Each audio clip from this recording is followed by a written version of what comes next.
sebuah gubuk kecil, hiduplah seorang janda tua dengan dua orang anaknya. Mak Minah, begitulah biasanya ia dikenal. Untuk kebutuhan sehari-hari, ia hanya mengandalkan hasil dari berjualan kayu bakar. Mak Minah hidup sangat sederhana, terlebih lagi semenjak dia ditinggalkan mati oleh suaminya. Kedua anak-anak Mak Minah begitu nakal. Anak yang paling tua bernama Diam, sementara anaknya yang kecil adalah seorang anak laki-laki bernama Ucil. Mereka berdua sangat durhaka terhadap orang tua.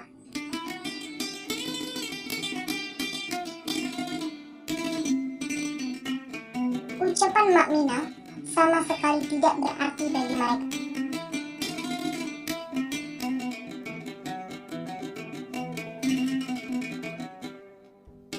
Yang mereka tahu hanyalah bermain dan bermain. Tak jarang Mak Minah meneteskan air mata akibat dua kakak beradik itu. Hari berganti hari, kelakuan dua anak itu sama sekali tidak ada perubahan. Kian hari kian bertambah pula kenistapaan yang diderita oleh Mak Minah. Pada suatu ketika, Mak Minah membawa seekor ikan besar dari sungai yang ia dapat dari hasil memasang perangkap ikan. Ia merasa begitu senang dan gembira membawa ikan itu. Dalam hatinya ia berkata, anak-anaknya pasti akan senang sekali dan mereka akan makan enak hari ini. Begitu sampai di rumah, Mak Minah langsung memasak ikan itu dengan bumbu dapur yang telah ada. Namun, Mak Minah teringat bahwa ia harus mengambil rempah tambahan untuk masakannya supaya tambah enak. Mak Minah menyuruh anaknya Diam untuk menunggu masakannya dan mengaduknya selagi Mak Minah pergi ke kebun mengambil rempah tambahan tersebut.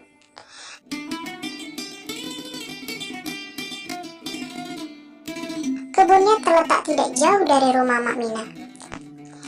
Sembari berjalan pulang, Mak Minah terus terbayang kelezatan masakannya nanti apabila ditambah dengan rempah tambahan yang ia bawa. Sesampainya di rumah, Mak Minah bergegas menuju dapur. Betapa terkejutnya ia melihat masakannya telah ludes. Ia bertanya kepada anaknya Diam, "Kemana masakannya tadi?"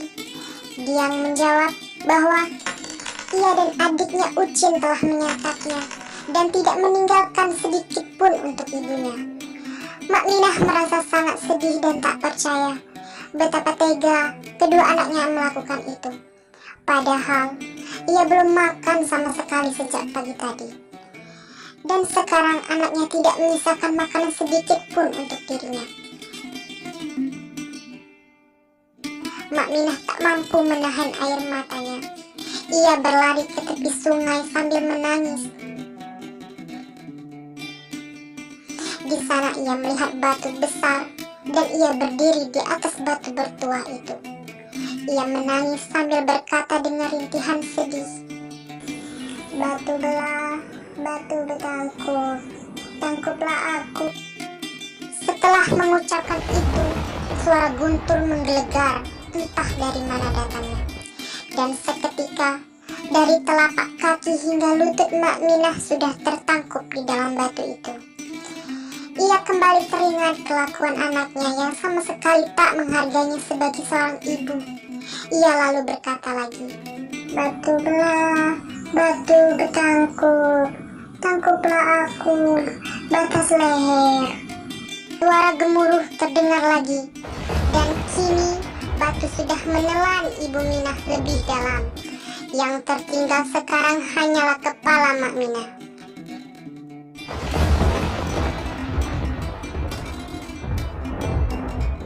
Mak Minah terdiam sesaat sambil memikirkan kedua anaknya. Ia kembali menangis.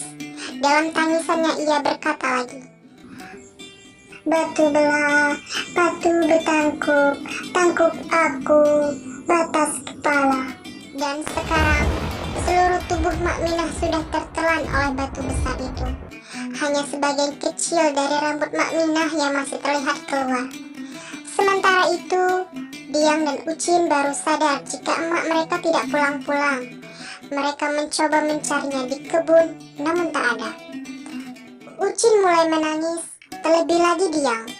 Ia mulai gelisah. Mereka memutuskan untuk mencari di tepian sungai. Benar saja. Di sana Ucin berteriak karena telah menemukan sandal kepunyaan emak mereka, tepat di dekat batu besar. Sang batu berkata bahwa ibu mereka telah tertelan di dalamnya untuk selama-lamanya. Itu semua karena ulah mereka yang terlalu durhaka kepada orang tua.